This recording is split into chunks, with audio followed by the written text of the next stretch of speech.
Well, good morning, everyone. My name is Brad Williams. I am the Vice President of Government Relations here at the Detroit Regional Chamber, and thank you so much for joining us again for another one of our Town Hall series that we've been doing for, gosh, now going upon 7 months in relation to the COVID-19 pandemic. On Friday afternoon, I had a reminder when the Supreme Court came down and issued their ruling that the governor's executive orders from April on were no longer going to be effective. It reminded me a little bit of what we were going through 7 months ago. And I thought to myself, how are we going to handle this as an organization? And it reminded me of 7 months ago. The answer was to get the best information that we could in the hands of our members as quickly as we possibly could. And what we found effective then is the same thing we're finding effective now, is to find the experts within our membership and get them in front of you. And judging by the level of interest we got for this town hall, that seems to be what you're looking for right now. So to talk about the ramifications of the Supreme Court's choices and what it means for you as employers, we've got three experts from one of our great law firms here in town, Miller Canfield. We have Tom Appleman, who is the co-leader of the corporate group practice at Miller Canfield. Nan Ho, who is a labor employment attorney, and Camille Robakiewicz, who is also a labor employment attorney at Miller Canfield. And so if you have not joined us before for one of these town hall events, let me explain to you how it's going to go. I have a couple questions for our guests that I'm going to start off with, but we also have the opportunity for you to ask questions. And if you can't hear in the background, my dog has some questions too about what all this means. And so I'm going to ask his questions too. But if you want to ask your questions in the chat box, my colleague, Megan Spanitz, is monitoring that. And a little bit later on, we're going to get to those and make sure we get your questions answered. But for now, I'm going to get this conversation started. And I'm going to start with the conversation for you, Camille. We kind of titled this town hall, "What's next for the governor's emergency powers?" But what is the answer to that question? Is there an appeals process that the governor can exercise now or should exercise? Does this decision that the Supreme Court came down with at the end of next week apply only to the COVID-19 emergency that was declared in March and first expired in April under the emergency's power, or will this apply to all future emergencies? Give us a kind of an overview of what happened on Friday, I guess is a simple question. Sure, thanks, Brad, and thanks again for having us here. We're always happy to help out and talk to all of you folks. So this particular decision was a little bit unusual for the Michigan Supreme Court because this was not an appeal that came into the state courts as most of the decisions from the Michigan Supreme Court are. Instead, what happened here is that there's a pending case in a federal court, and the federal judge asked the Supreme Court if they would be willing to answer this particular question, or these two particular questions, which are whether these two statutes that give the governor power to declare emergencies and act accordingly in the event of an emergency, whether those laws apply, whether they're constitutional. And what the Michigan Supreme Court said was that the Emergency Management Act, which is a 1976 law, does apply, but that after 28 days, the governor needs the legislature's approval in order to continue a state of emergency. The governor was aware of that, so then she relied on a 1945 law, which is called the Emergency Powers of the Governor Act. It does not require legislative approval. And what the Supreme Court did was to say that 1945 law itself is unconstitutional, that it delegates legislative authority to the governor, gives the governor powers that the legislature just doesn't have the right to give away.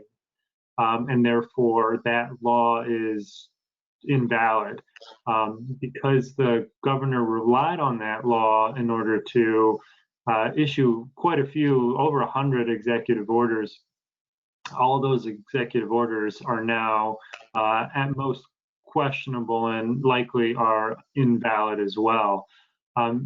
So to answer the question of whether this applies just to COVID-19, the answer is no.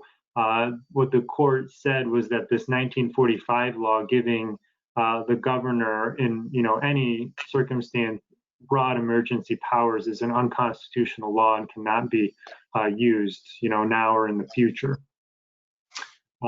The immediate impact of when these executive orders cease to exist is kind of being hotly debated right now. The governor has issued a statement that almost immediately that it doesn't apply for another 21 days, so until October 26th, I believe. And then she subsequently said that actually she thinks it doesn't go into effect for 28 days, so until October 30th. So she's taking the position that the executive orders are still currently in place, even though they will almost certainly cease to be enforceable, by the end of the month. There's some argument to be made that they're currently unenforceable. The Attorney General of Michigan has said that she will not enforce them criminally. And there's also some argument to be made that because this didn't come up through the appeals process, but rather came up through the federal courts, that it's really the federal judge's discretion of when to issue a decision on this, and therefore we don't really know when the Supreme Court decision will actually go into effect. So there's quite a bit of uncertainty on the timing piece of it, but it is clear that the Supreme Court has ruled there is no appeal process to the Supreme Court's decision here. So that that result is going to be conclusive. Okay. Is there any further legal recourse that the governor or anyone has besides the Supreme Court? Is there a clear line of delineation between the Supreme Court, Michigan State Supreme Court's jurisdiction and the federal court? So I guess is there a line of, is there any more appeals that are at anyone's discretion, I guess, whether it's this case or another? So this is certainly binding on all state courts. So trial level, appellate level, state courts can't disagree with the Michigan Supreme Court. And then the federal district court and the Court of Appeals would not have the power to disagree with the Michigan Supreme Court's reading of its own laws. So really the Michigan Supreme Court does get final say on what Michigan law requires. And so they've made that statement, and there really isn't much more that can be done about it. Okay. Nan, next question is for you. We know that the action of the Supreme Court did strike down some of the orders. What were some of those key orders that were struck down? Because I think there was a timing question, right? It was after April 30, I believe, that the orders were struck down after. And so what should some of our member businesses be thinking about those orders? What should be top of mind for those members over the course of the next several days? I know, Camille just pointed out, we don't even really know when the orders are overturned. We think they maybe are unenforceable right now, but we don't know when the orders go in effect. But what should be top of mind right now for businesses as far as what either is no longer in effect or soon will be no longer in effect?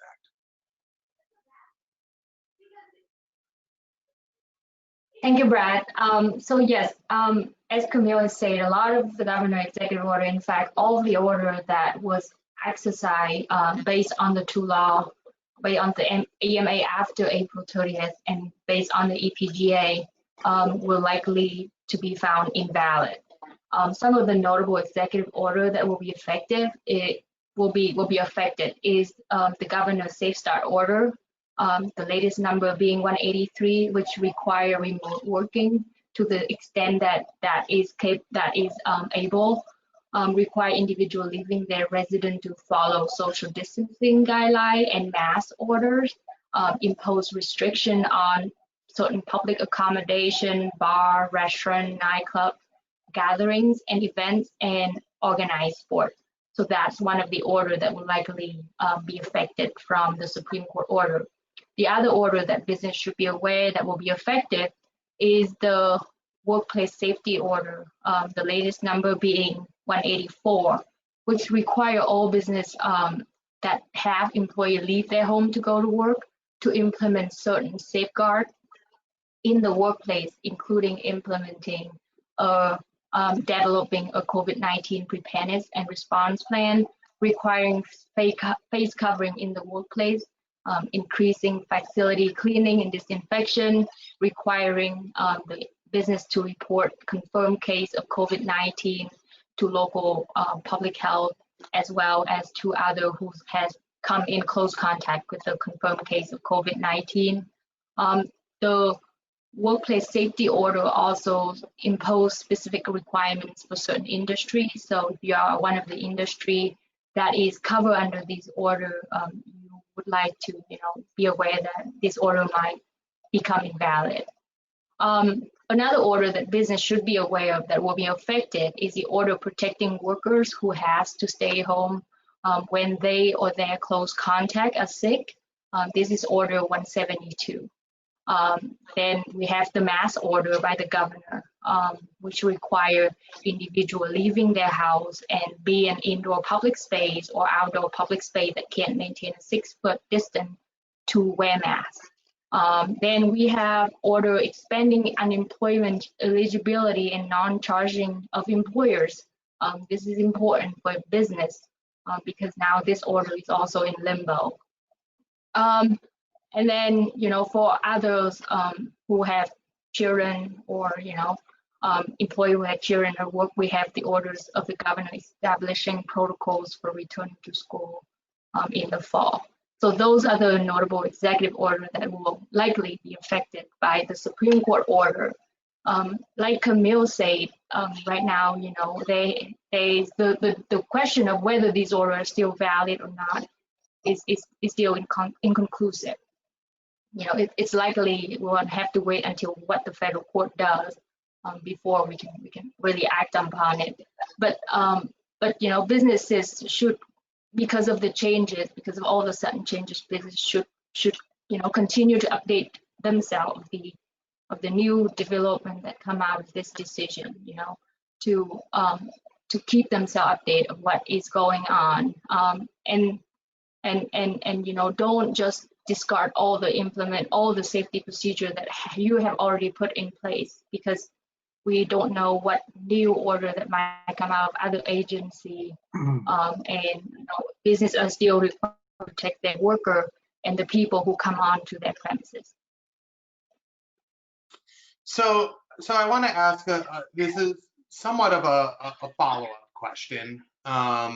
And maybe Camille, you want to answer this, or maybe there's someone else in the group that wants to answer this. But there's some questions already in the chat. But this was also something that I planned to ask about. But what can businesses do as far as those who choose to continue to refuse service to customers, visitors, employees who aren't complying with businesses' posted policies? And this is most common, when we talk about masks. But even this week, before we knew what all the legal ramifications or policy ramifications, I guess, of this were, the chamber put out, information to our members that, we know that the best thing to heal our economy is to beat this disease, and the best way to beat this disease is to wear a mask and social distance. So our advice to members is still to require masks and social distancing. But what are the ramifications of that? Can businesses still require their customers' employees to wear masks, to social distance? Can they still refuse service to those? And in that instance, if you have a belligerent customer, what should a business do in that instance? Yeah, it's an excellent question, and the short answer is yes. Businesses, regardless of the executive order, businesses do have an obligation to protect their employees, maintain their safety. as well as individuals that, patronize those businesses. And businesses generally, they have property rights and they have private property, and they are free to make requirements for anybody who wants to make use of their services or enter their property. And it can include things, especially, during a time like this where there is clear, even if not a executive order requiring them to do so, clear guidance from the state and federal government stating that they should implement, 6 feet social distancing to the extent possible, require masks, face coverings, unless an individual has, a protected health condition. So all of those things are still in play. Our recommendation would likely be to still impose those requirements. The question of whether they're legally required now may be, in flux, although I think you kind of alluded to the Michigan Department of Health and Human Services, at least for now, issued an emergency order reimposing a lot of those same requirements. We'll see what happens with that. But the short answer is yes, employers are free to maintain these kinds of requirements. And what happens if a patron or an employee refuses? Unfortunately, they won't necessarily have kind of the state police to turn to, an attorney general, but they'll likely have to turn more to their local police departments for, enforcing any kind of trespass requests. So if a patron were to enter your establishment and refuse to wear a mask, you're free to refuse service and ask them to leave. And if they refuse to leave, then that is still, a criminal trespass, and you could treat it much the same way as if a patron were otherwise being belligerent and refusing to leave.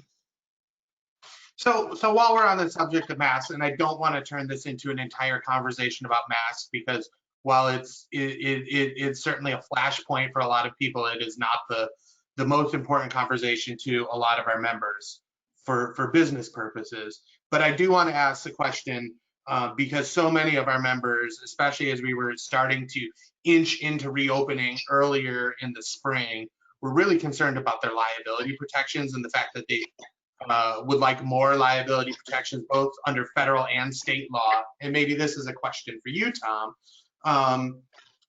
Are mask requirements still important for businesses to consider, especially those who have employees that are particularly vulnerable populations? So for example, if a business does not have a mask policy and an employee particularly one who's from a vulnerable population, gets sick, does that expose them to potential litigation in the future, or are there other protections? I honestly don't know the answer to that question. Yeah, I think this is a really good question and a good follow-up. Thank you. I also wanted to just mention that your previous question, which was focused on whether somebody can enforce, almost implies or draws the question as to whether a business should enforce or needs to at least be thinking about that particular question. And these are hard questions, that's for sure. There are other regulatory issues and liability issues associated with masking and exposure to COVID-19, whether that's in the workplace or at a business where guests or patrons or others, visitors are present. You mentioned the recent order that was issued by the Department of Health and Human Services on Monday. That order draws from the Public Health Act and a specific section that allows for orders related to epidemics and serving certain purposes to be issued by the director of the Department of Health and Human Services. That the Department of Health or the Public Health Act also authorizes local health departments to essentially do the same, which was the basis of the Oakland County order that came out on Saturday, but has been rescinded in view of the one that was issued by the state of Michigan.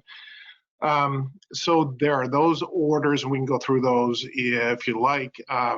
There's MIOSHA and OSHA orders or provisions. Most of those are under the, at this point, the guidelines have come out under the general duty clause and not under specific regs. There have been a number of citations in just recently under MIOSHA and OSHA. I think a total of 35 of those.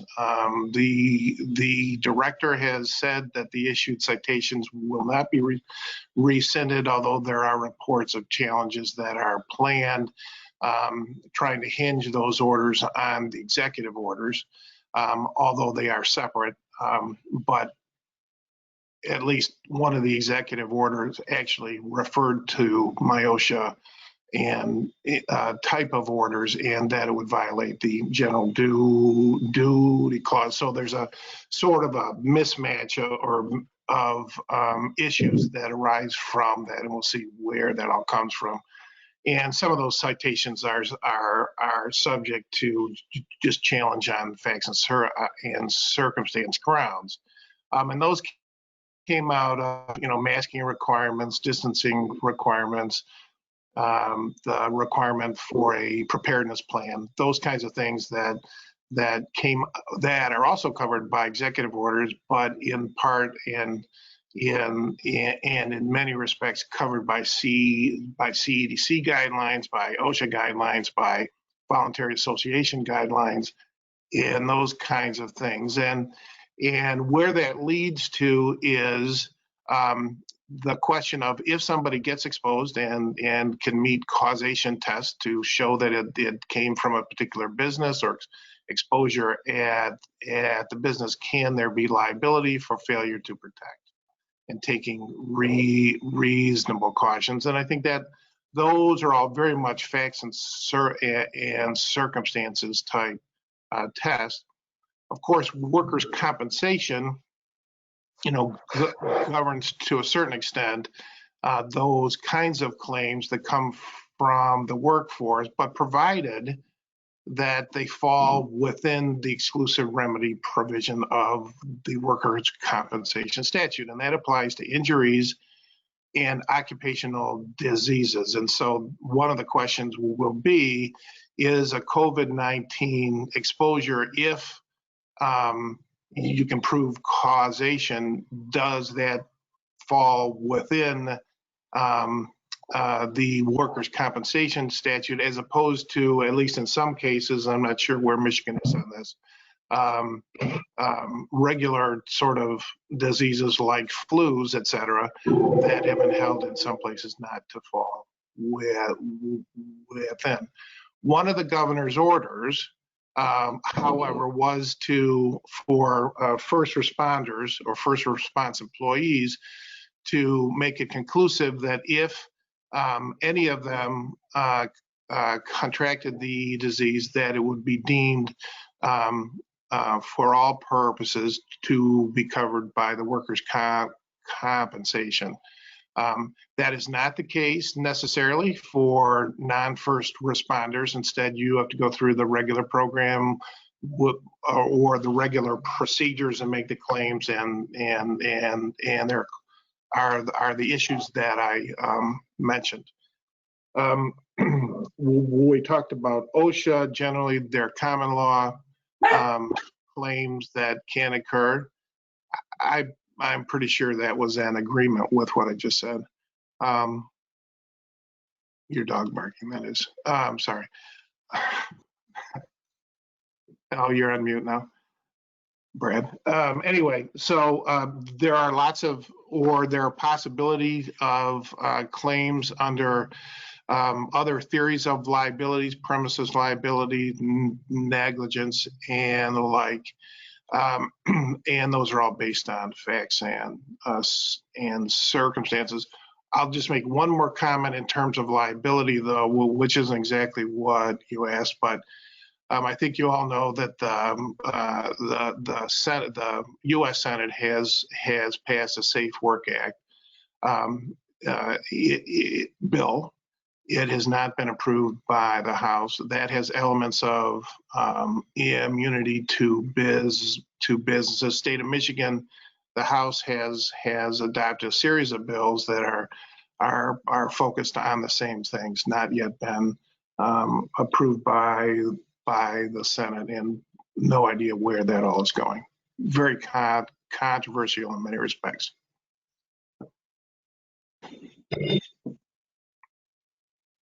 Brad, I think you're muted. No.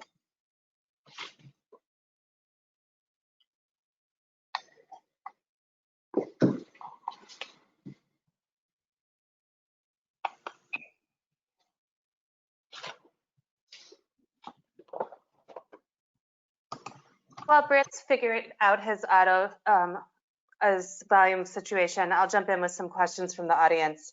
So one of the things you said, Camille, is that the decision right now is inconclusive and that there's an expectation that we'll get another recommendation from the federal courts. How long do you anticipate that'll take? So I think the question is of timing. The governor is taking the position that they have until at October 30th at the latest before this all goes into effect. To the extent that the federal court's decision is what we're really waiting for, and the federal judge, implementing kind of the Supreme Court's ruling here, then that's up to the federal court, and they don't have a timeline. So that could be, it could be today and it could be a month from now. But the timing, so the timing piece is kind of in flux. The governor has specifically requested that the Supreme Court clarify its ruling as to when exactly it goes into effect. So we'll have to kind of wait and see there. But the official position from the governor right now is that it's the end of the month is when the ruling would go into effect. The Attorney General, Dana Nessel, has agreed that it's at least 21 days, so until October 23rd. And the various individuals just had, the court rules basically aren't clear on that point, unfortunately. So we'll see if the Supreme Court deems fit to clarify. Otherwise, we could be waiting for a while. So I think the governor, as well as the legislature, will probably, and the Department of Health and Human Services, other agencies are going to try to step in and fill that gap to the extent they can. But in terms of timing, we're not going to have a definitive answer anytime soon unless the Supreme Court gives us one. So after the ruling on Friday, some local governments have already started to create their own COVID precautions. Oakland County specifically issued a countywide mask requirement. How do the localities enforce any of these restrictions without the backing of the state, the Attorney General, and presumably law enforcement? Maybe I Sure. can jump in on that one quickly, Camille. The answer is that the Oakland County order, as I mentioned earlier, was issued under the Public Health Act under a specific statute section of that act that authorizes local public health officials to issue orders similar to the department's ability, but under a different section. Both violations of both constitute misdemeanors, and they are enforceable, and they're enforceable by law enforcement authorities. The other question that came in, can public health code be overturned by the courts or only by legislative action? Particular orders, I think, can be subject to judicial action, of course. The legislature would have to amend the statute if an amendment is necessary or to change the authority to issue orders. The section that allows the orders is a fairly short section and specifically refers to epidemics and does describe in some sense the types of orders. So it could be that particular orders that get issued, depending on how broad they are, could be challenged on those bases. And so a number of our businesses that have been keeping their staff at home because they could work from home, knowing that the changes now, is your advice that they should wait till October 31st before they make any changes to how they're operating remotely versus in the office? Sure. So that would probably, I mean, I think our recommendation would be not to make any abrupt changes right now, because at this moment, it's not even clear whether the executive orders are currently in place. And it's almost certain that even if they go away, they're going to be replaced with something else potentially similar. The Department of Health and Human Services emergency order is currently enforceable. It's has the force of law, and a violation is a misdemeanor. And that order does have various requirements regarding masks and social distancing, including in the workplace. So yeah, our recommendation would be to not make any big changes right now. Okay, thank you, Tom, Nan, and Camille for your time today. We are very grateful that you were able to spend a half hour with us and providing our audience this important information. And we'll wrap up. Have a great afternoon, everyone. Certainly our pleasure. Thank you. Thank you.